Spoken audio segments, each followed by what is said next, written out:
Nasagip sa Tawi-Tawi ang 27 Pilipinong ni-recruit umano para gawing scammer sa Cambodia. Inaresto naman ang 3 recruiter umano na magtatawid sana sa kanila pa Malaysia sakay ng bangka. Nakatutok si John Consulta, exclusive. Up! Agad hinarang ng mga tauhan ng NBI Human Trafficking Division at PNP Special Operations Unit ng Tawi-Tawi ang 5 bangkang ito sa Bungaw, Tawi-Tawi. Sakay ng mga bangka ang 30 Pilipino. 3 sa kanila, umano'y facilitator o recruiter. Kayo po ay nahuli namin dito sa paglabas sa Republic ng 2208 committed by RA 10364 at human trafficking. Ano po? Meron po kayong karapatan lahat na mainit. Ayon sa NBI, mula sa Zamboanga City ay itatawid pa Malaysia ang 27 biktimang ni-recruit online para dalhin naman sa Cambodia, kung saan sila pagtatrabahuin bilang scammer. Ang mga sindikatong pong ito ay gumagamit ng mga profile ng isang HR staff o personnel at mga profile ng mga magagandang babae upang makahikayat po ng mga applicant na allegedly magtatrabaho po bilang customer service sa ibang bansa. Sila po ay binigyan ng instruction na imbes po ng regular route ang kanilang pagdadaanan, sila po ay dadaan backdoor.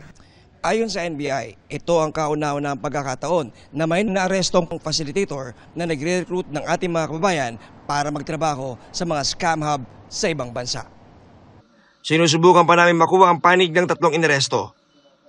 Kakasuhan po natin sila ng RA 9208 as amended. Ito po yung Anti-Human Trafficking in Persons Act.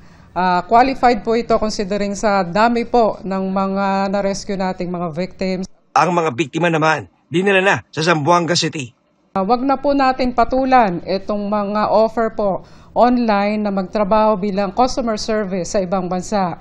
Definitely po, kayo po ay gagamitin lamang bilang mga scammer sa ibang bansa at kayo po ay maaabuso. Para sa GMA Integrated News, John Consulta, nakatutok, 24 oras. Naging susi ang live selling para matunton ang isang lalaking wanted sa estafa at karnaping. Inaresto siya sa Lubao, Pampanga. Narito ang eksklusibo kong pagtutok. Next time, mga boss. Makailang beses na tiniktikan ng mga pulis ang live selling na ito. Hindi dahil sa nagbebenta o kanyang ibinebenta, kundi sa lalaking ito na sandaling nagpapakita rin sa live selling. Sumbong kasi sa PNP Highway Patrol Group, siya ang lalaking wanted sa kasong estafa at kasong paglabag sa anti-carnapping law dahil sa pagtangay umano ng isang sasakyan. Nakilala siya ng impormante dahil sa hugis ng kanyang muka at tato sa braso. Siya ay naka-face mask, nakasombrelo at nakasalamin na hindi po typical sa paningin ng ating po mga kababayan kapag sila po ay nagbebenta or nag-live selling. Nang matrace ng pulisya ang lokasyon ng live selling sa Lubao, Pampanga, agad silang nagkasa ng operasyon. Okay lang po yan. Okay yan, sir. At nadakip ang suspect. Ang kanya pong estafa case po ay nag-ugat po sa pangloloko po niya ng pagbebenta po ng mga figurines or mga anime figurines worth 800 to 900,000 pesos. Nakausap ko ang isa sa mga umunoy natangayan ng pera na nasa Australia na. Nagpadala siya sa akin ng mga litrato bilang resibo ng transaksyon. Nangako po siya na babayaran ako through post-dated checks. So nag-issue po siya ng 6 na post-dated check sa akin and unfortunately po sir, lahat po yung tumalbog. Tinaguan na po kami, hindi na po siya totally nagre-reply sa mga messages ko. Hindi lang po ako yung biktima niya, meron pa po sa pagkakaalam ko, may 40 pa pong katao na nabiktima po niya sa pag-scam sa mga toy collection po namin. Nanawagan ng HPG sa iba pang naging biktima na makipagtulungan sa kanila. Nakausap ko na rin po yung complainant at okay naman na po. So yung po yung sabi ng abogado ko, asikuyusuin namin lahat, matatapos po lahat to at maayos po lahat. I'm open to negotiations pero kung wala, dapat magdusa ka sa mga ginawa mong kasalanan, lalo na sa akin. Para po kasi sa anak ko po yung kaso, sir, tinakbuhan na po ako. Hindi ko po alam na may issue na pala po si before that na nalululong daw po siya sa sugal. Para sa GMA Integrated News, Emil Sumangil, nakatutok 24 oras. Patuloy pa rin ang pagtulong ng GMA Kapuso Foundation sa mga naapektuhan ng Bagyong Emong sa Pangasinan noong Hulyo. Hanggang signal number 4 ang itinaas noon at maraming bahay ang pinadapa ng malakas na hangin. Dahil po sa inyong suporta, may matibay na bubong na ang mahigit 100 residenteng naapektuhan.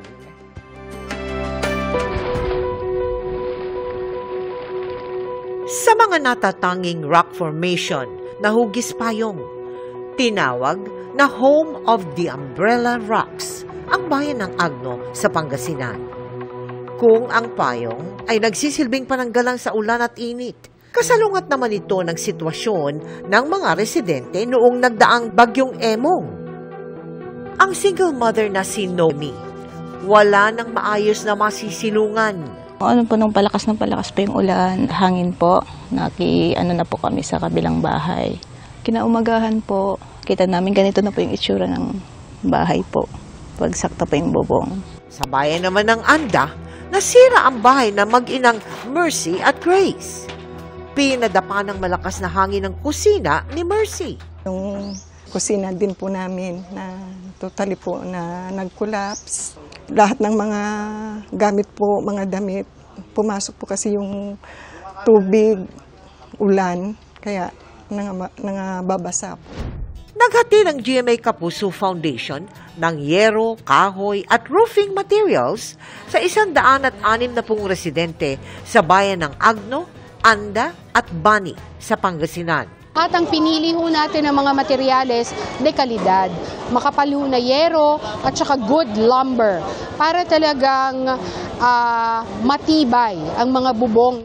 Namahagi rin tayo ng food packs, hygiene kits at lugaw.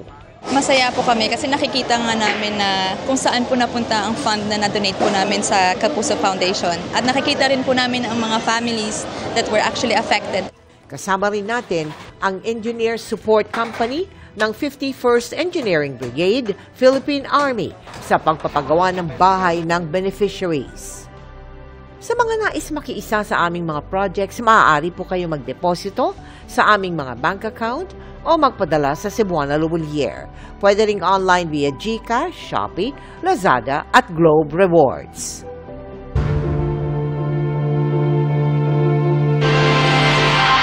Nagpaliwanag ang kampo ng mga Diskaya kung paano lumobo ang kanilang kita sa bilyong-bilyong piso mula 2017 hanggang 2022.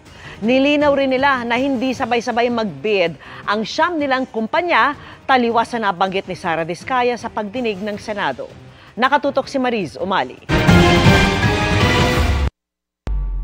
Sa Audit Financial Report na isinumite ng mag-asawang Diskaya sa Securities and Exchange Commission o SEC na pinag-aralan ni Iloilo Congresswoman Janet Garin, makikitang noong 2016 ay nasa 99.2 million pa lang ang kita ng mag-asawang Diskaya.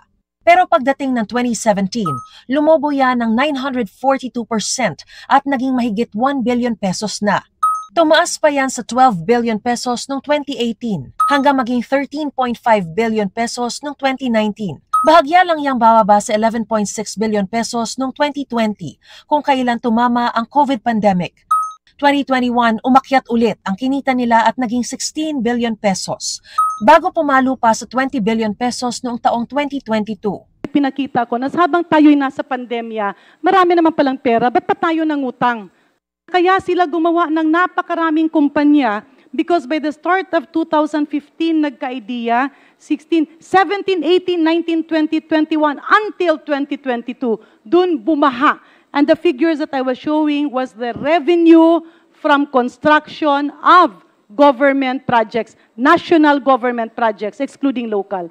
Paliwanag ni Pacifico Curly Diskaya kahapon, hindi pa nabawas dyan ang kanilang puhunan. Gross revenue lang po yan, Honor. May mga lugi pa po dyan.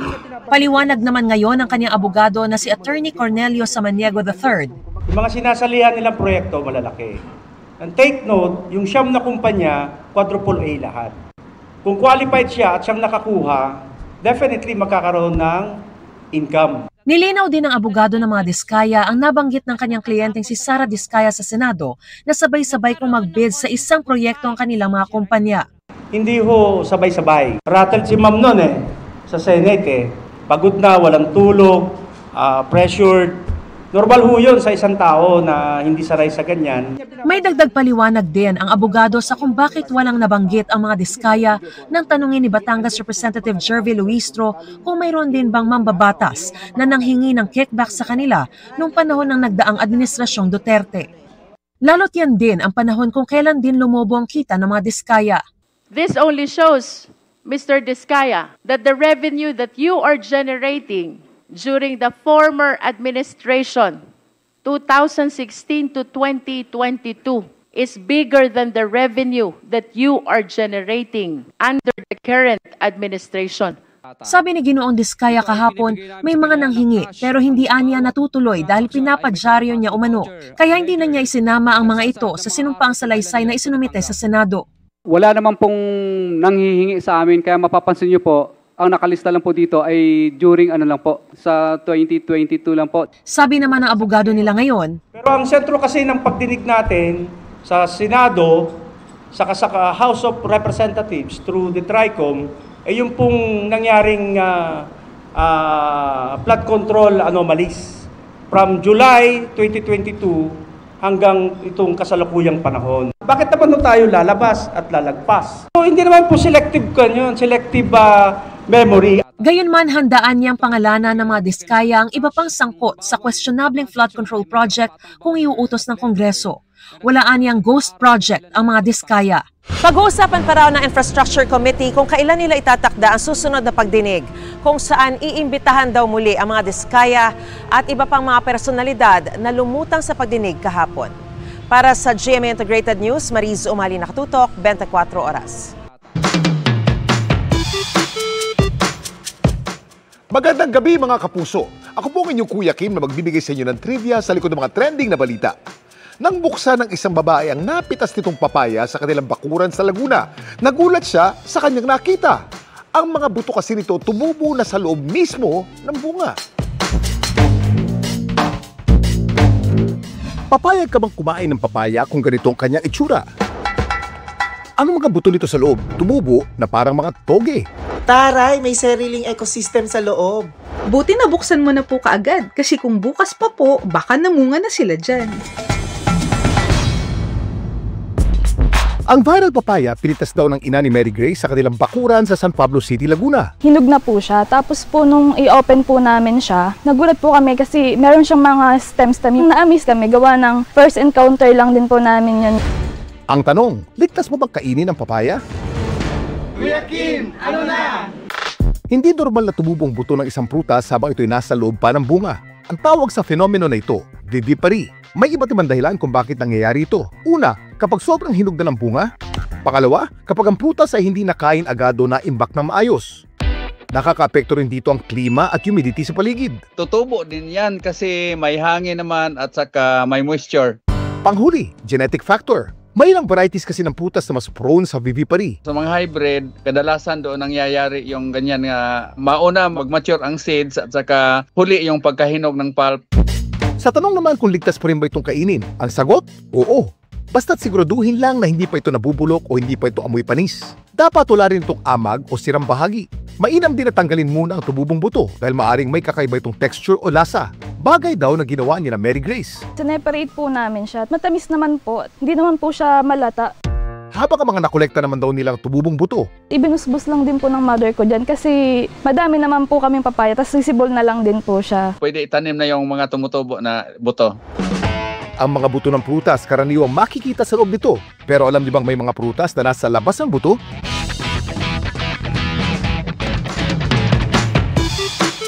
Isa sa pinakasikat na prutas na wala sa loob ang mga seeds o buto ay ang strawberry. Ang buto kasi ng strawberry matatagpuan sa loob ng maliliit na butil na nasa labas ng balat. Ang tawag sa mga butil na to ay achenes. Isa pang prutas na nasa labas ng buto ang kasoy o cashew. Ang buto kasi nito ay nakakabit sa dulo. Opo, itong nababalot ng matigas na shell. At alam niyo ba na ito pala ang totoong prutas sa kasoy at hindi ang makatas na dilaw o pulang bahagi nito. Samantala, para malaman ang trivia sa likod ng viral na balita, post o comment lang, #Kuya Kim. Ano na? Laging tandaan, kimportante ang may alam. Ako po si Kuya Kim at sagot ko kayo 24 oras.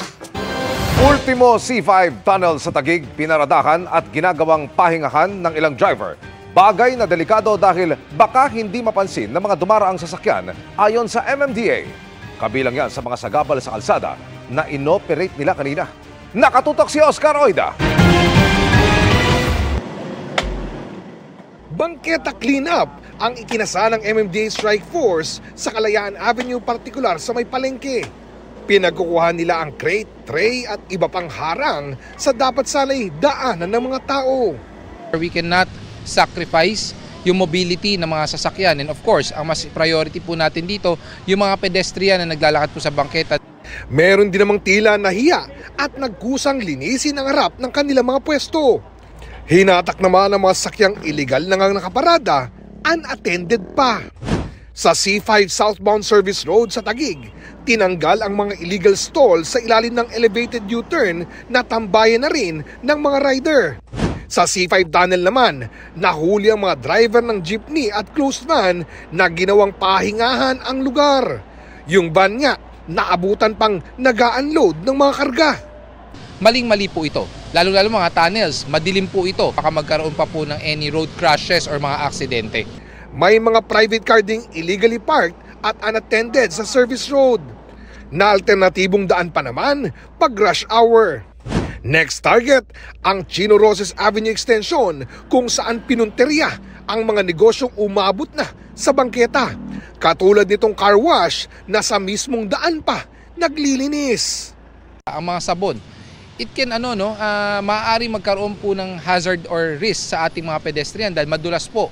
Napansin din ang mga binutas na pader at ginawang pasilyo para lang makapwesto ang mga tindahan. Maaari po natin sigurong alamin ito sa sa local government unit kung bakit po nabigyan ng permiso na buksan po yung pader. Binutasan nila yung pader, doon po nilusot yung mga car wash equipments nila tulad po ng mga hoses or nagse-set up po sila ng tindahan.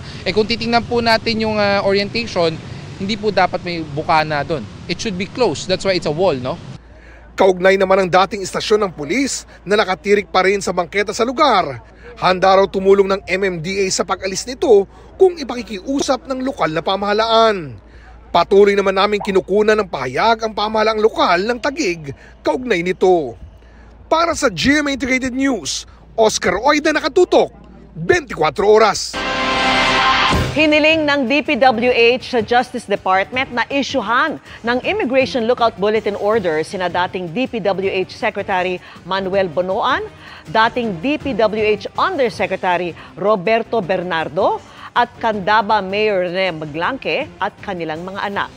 Kasunod po yan ang aligasyon ni Senator Ping Lacson na magkakasosyo sa isang negosyo ang mga anak at nakakuha naman ng flood control project ang hiwalay na kumpanya ng mga Maglanque. Nakatutok si JP Soriano. Sa privilege speech ni Senate Pro Tempore Ping Lacson kahapon, binanggit niya ang pangalan ni resigned DPWH Secretary Manny Bonoan sa humahaba at lumalalim na istorya ng flood corruption. Sabi ni Lacson, magkakasosyo sa MBB Global Properties Corporation ang mga anak ni Bonoan, dating DPWH USEC Roberto Bernardo, nakasama sa listahan ng mga diskaya na nakatanggap umano ng kickback mula sa mga flood control project, at anak ni Candaba Pampanga Mayor Rene Maglanque, may-ari ng Global Crit Builders na nakakuha ng mga flood control project sa Bulacan at Pampanga. Kaya naman pala ang palaging depensa ni dating DPWH Secretary Bonoan, isolated case lang daw ang nakita ni Pangulong Bongbong Marcos sa Ghost Project sa Bulacan. Ayaw na siguro ni Bonoan na maungkat pa sa investigasyon ang Global Crit. Sa General Information Sheet na isinumite ng MBB Global Properties sa SEC, ang mga stockholder ay sina Macy Monique Maglanque, Sunshine Bernardo at Fatima Gay Bonoan de la Cruz. Sa GIS ng MBB, may paid-up capital na 10 million pesos nung nag-register ito noong taong 2023. Sa Candaba, Pampanga ang address ng kumpanya. pero hindi namin makita ang opisina ng MBB sa address na nasa SEC record. Itinanggi na noon ni Bunoan na may kinalaman siya sa mga ghost projects at substandard flood control project ng DPWH na tinuliksa ni Pangulong Marcos. Naghahanap din ng GMA Integrated News ng kontak kay Bernardo. Sinubukan din naming kuhanan ng panig si Mayor Maglangke sa munisipyo ng Candaba, ngunit nasa Maynila raw ito. Samantala, humiling na si DPWH Secretary Vince Dizon kay Justice Secretary Crispin Rimulya na maglabas ng Immigration Lookout Bulletin Order laban kina Maglangke, Bunoan at Bernardo at sa kanilang mga anak na opisyal ng MBB Global Properties Corporation. Ipapatawag naman daw sa susunod na pagdinig ng Blue Ribbon Committee si DPWH Yusek Maria Catarina Cabral, sabi ni Lacson. Si Cabral ang sinasabi ni Lacson na nag-uudyok umano kay Senador Tito Soto na maglagay ng budget insertion sa 2026 proposed budget, bagay na tinanggihan ng Senate President. Ang sabi ni Lacson, itinanggi raw ito ni Cabral kay DPWH Vince Dizon nang tanungin. Sabi ni Cabral, handa siyang sagutin ito sa pagdinig. Base sa DPWH website, si Cabral ang kauna-unahang babaeng empleyado ng ahensya na umangat bilang Undersecretary. Siya rin daw ang unang babaeng presidente ng Philippine Institute of Civil Engineers noong taong 2017. I'll make a statement sa Senate na lang. I-release naman po yan. Para sa GMA Integrated News, JP Soriano, nakatutok 24 oras.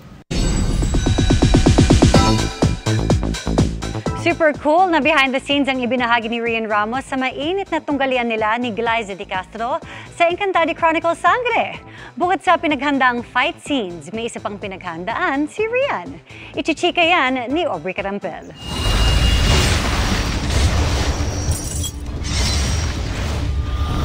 Apoy, laban sa yelo. Yan ang matinding sagupaan sa episode kagabi ng Encantadia Chronicles Sangre sa pagitan ni Sangre Perena Glyza De Castro at Kera Mitena na ginagampanan naman ni Rian Ramos. Kasama ni Perena ang hadiang si Tera nang sumugod sa Lireyo para bawiin kay Mitena ang balintataw ni Nunong Imaw. At sa muling paghaharap ni Mitena at Perena, muling nasubok ang brilyante ng apoy laban sa tatlo pang brilyante. Pinaghandaan daw talaga ni Glyza at Rian ang intense na laban. Sa latest TikTok post, ipinasilip ni Rian ang pagbuo sa scene. Seryoso ang dalawa para mapaganda ang fight scenes. At ngayong nasa Encantadia na si Tera na ginagampanan ni Kapuso Prime Gem Bianca Umali, mas exciting pa raw ang mga susunod na episodes. So nandito na tayo sa climax na hinihintay nating lahat, 'di ba? Magkikita-kita na din silang lahat. Pero ang masasabi ko, kilala natin si Mitena, hindi talaga siya nagpapatalo at alam niya din yung kapangyarihan niya. Sa exclusive na scene, silip naman na ito sa episode mamaya. Magkikita na sina Tera at kanyang mga albe o pinsang sina Flamara at Adamus na mapapalaban sa mga mini-ave. Bukod sa pagdating ni Tera, may nagbabadyaring pagtataksil laban kay Mitena ang kanyang ovlar na si Zaur. Ang tanong, may pag-asa rin kayang matunaw ang singtigas ng yelo na puso ni Mitena matapos nilang magkita sa hiraya o panaginip ng kapatid na si Cassiopeia? Matigas talaga ang puso ni Mitena, although hindi naman imposibleng diba, na magka-change of heart. Ang masasabi ko lang, marami pa talagang mangyayari kahit nasa mundo ng Encantadia na si Tera. Kasi ayun na nga, hindi naman papayag si Mitena to just hand over Encantadia after everything. Hindi siya madaling talunin. Kung para sa Encantadia, fighting skills ang tinitrain ni Rian, sa real world, boses naman niya ang kanyang hinahasa sa tulong ng kanyang vocal coach, ang Pinay soprano na si Jade Richo para sa isang benefit concert sa November. Beneficiary nito ang Autism Society of the Philippines, kung saan makakasama rin niya ang BFF na si Michelle D. I believe in her purpose and what she is doing. I love that she is encouraging her students, kahit batang-bata pa sila, to really express themselves with music.